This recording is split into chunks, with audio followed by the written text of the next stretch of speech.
Hey friends, we're back. We have a violin here. It's certainly European. What it is, we don't know. It's unlabeled. What I do know, and Catherine will expand on this, is this violin. If you like loud violins, this one is your new best friend. So here's Catherine to tell you a little bit about this, or to give you a sample.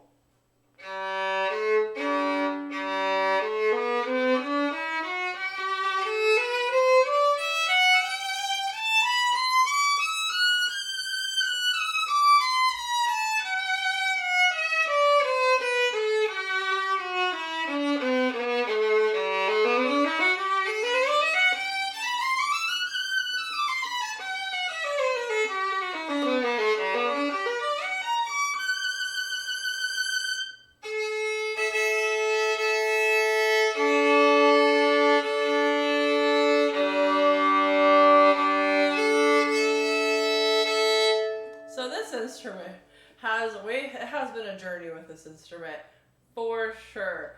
I remember when I first picked it up, I like my instruments loud. I chose the loudest instrument out of the shop back in 8th grade because I was like, this one's the loudest. I must have it. So I like my instruments loud. When I first picked this up, it was like, my gosh, my ears, my ears, my ears. This is so loud. This one likes to be heard for sure. Very loud instrument, initially when it first came into the shop, and had a lot of power and had a lot to say. Through all of the different adjustments, we have finally tamed the sound, and now it has this very, very smooth quality to it.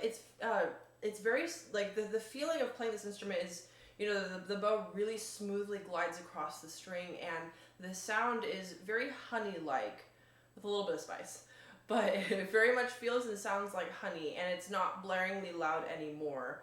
And John seems to have opened up kind of a new palette on this instrument where we don't have neon colors anymore, but now we're getting some pastels. And you can switch in between the two at will, which is really, really cool, and really shows the profound effect of, really understanding an instrument well and how to make those adjustments. So kudos to John for this one, because I thought this one wasn't going to be tamed, but she has for sure.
those two songs, I think the open strings went a little out of tune.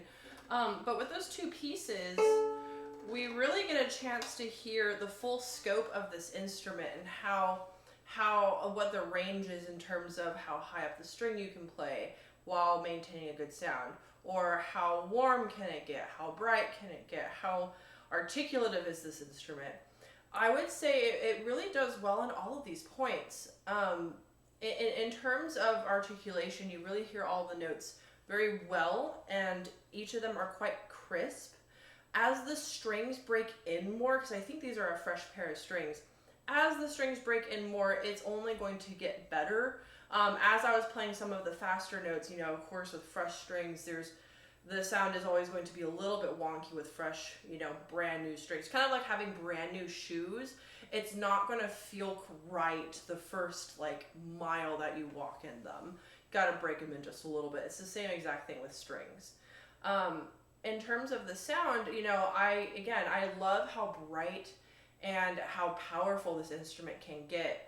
It is capable of these beautiful, soft, whispery tones as well. If you, know how to use the bow, know where to move the bow to evoke that sound, which takes some experimentation, it takes some practice, and some training on the right hand technique. Overall, though, I do really love how, I'm also tiny bit biased, but I love how, bright this instrument is, but also with kind of it's like a bright blanket. It has that warmth in there and this beautiful honey sound, but when you really push it, it can really punch out a really, really powerful sound. I'm going to tune it really quick.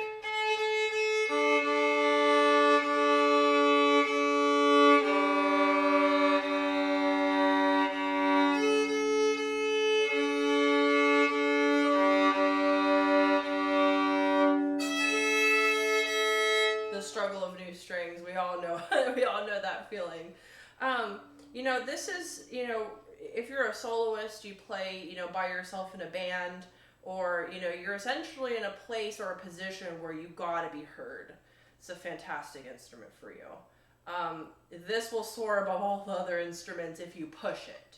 If you push the instrument, it will follow through, and you will be heard in the band for sure. And I think that's really great for, bands where they have all these instruments and then suddenly they have a fiddle, or, if you're the soloist in a Celtic group or a jazz group, or if you play, solo with orchestras, definitely a great instrument to, be able to project and to carry. If this were played at Bass Hall, I'm pretty sure if I was on the top rafter, I'd hear this instrument so clearly. So now, of course, you gotta come to Ruby Violins and try it out. You have to come and play it for yourself. Hear how powerful and room-filling, house-filling, I'm not going to use the word room. Come hear how house-filling the sound is. It's such an experience and a treat to be able to play this instrument. Come Awesome. check it out. Thanks for your demo, Catherine. If you're curious about the strings, they're the Corelli New Crystal. We'll see if that can make it on the screen there.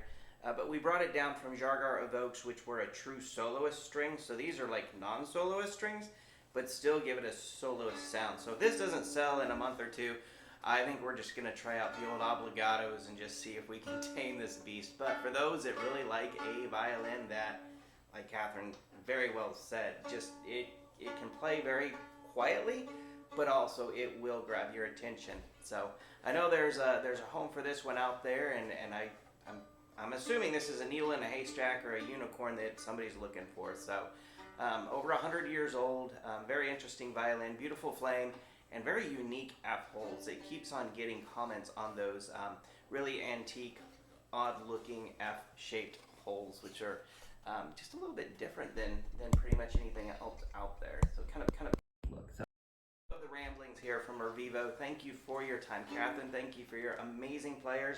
And online friends, please tell us what you think. And thanks for your time, too.